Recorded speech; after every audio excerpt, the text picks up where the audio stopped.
Add this to your bucket list, the Abu Dhabi Desert Safari. We opted for the Sunset Safari, so our tour guide picked us up at about 3 p.m. from our hotel. Then we made our way to the desert, which was about a 1.5-hour car ride. And our first activity was dune bashing. Now, I thought that this would be a 5-minute roller coaster type experience, but honestly, this lasted for about 30 to 40 minutes.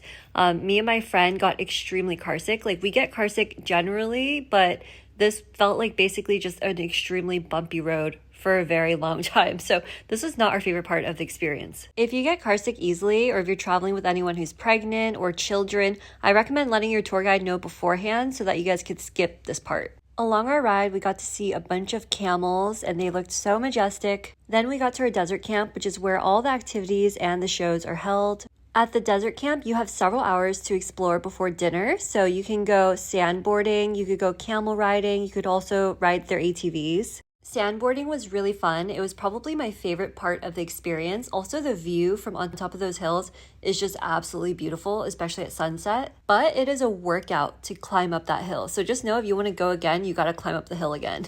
After the sun went down, it was time for the buffet dinner and the shows. The shows were cool. This man was on stage, literally twirling like this for 5 to 10 minutes, and that's all he did.